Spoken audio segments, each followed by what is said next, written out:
Hello students, कहीं आपके घर में तो इस दवाई का इस्तेमाल नहीं होता?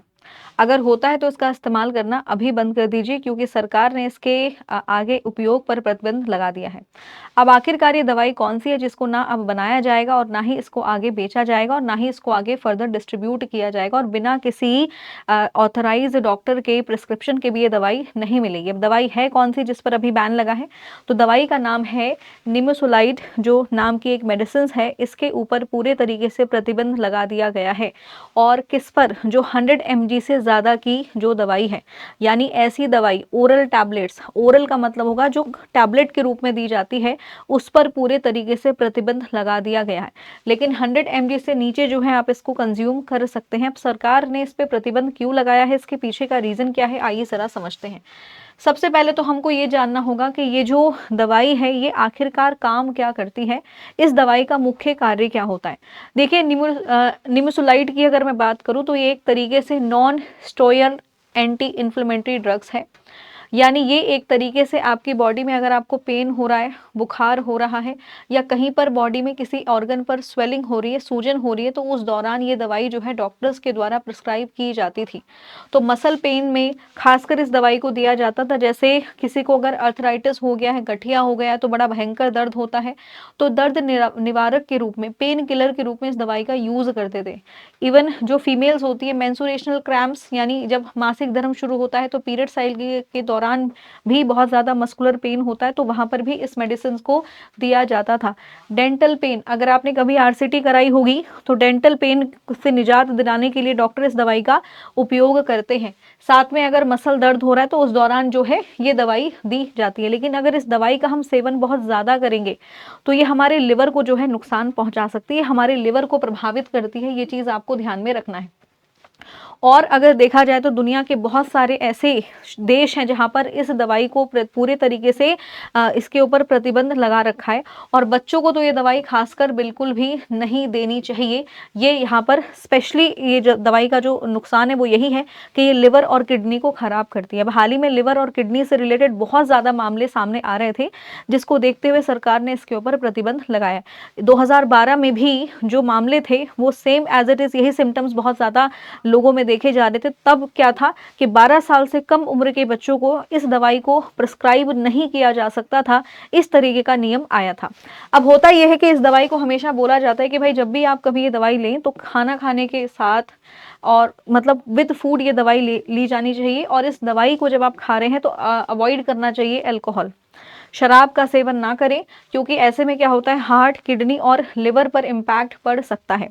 अब सवाल ये उठता है कि दवाई काम कैसे करती है। तो इस दवाई की अगर बात करें तो ये दवाई काम कैसे करेगी, तो एक्चुअल में क्या होता है कि हमारी बॉडी के अंदर एक एंजाइम बनती है जिसका नाम है साइक्लोऑक्सीजन एंजाइम।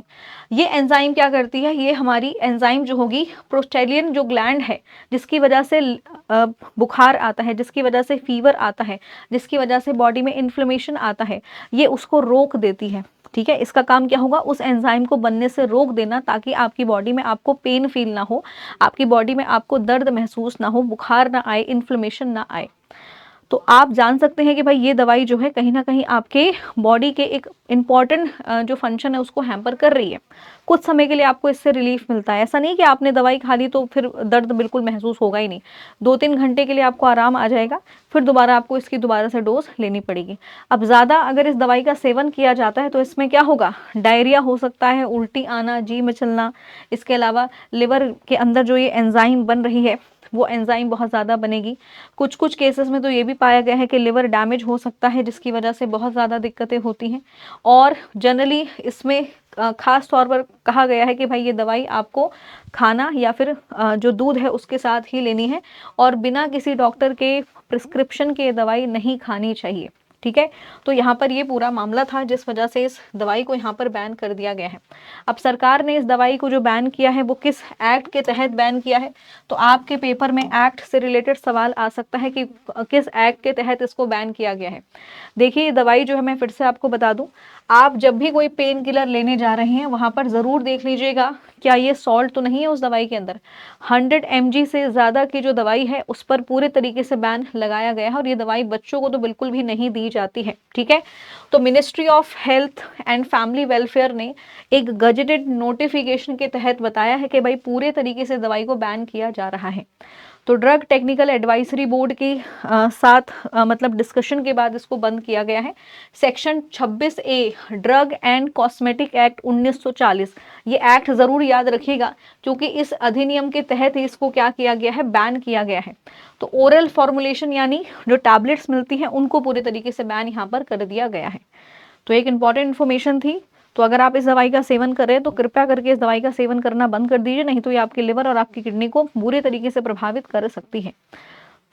अब इसके अलावा अगर आप बिहार के किसी भी एग्जाम के लिए प्रिपेयर कर रहे हैं तो स्टूडेंट्स आपको बता दें मिशन सफलता जो है हमारी सेल चल रही है जिसमें आपको सारे बैचेस के ऊपर 80% तक का ऑफ मिल रहा है। अगर आप कूपन कोड यूज़ करेंगे मिशन 10 तो आपको अतिरिक्त 10% का लाभ और मिल जाएगा, ठीक है।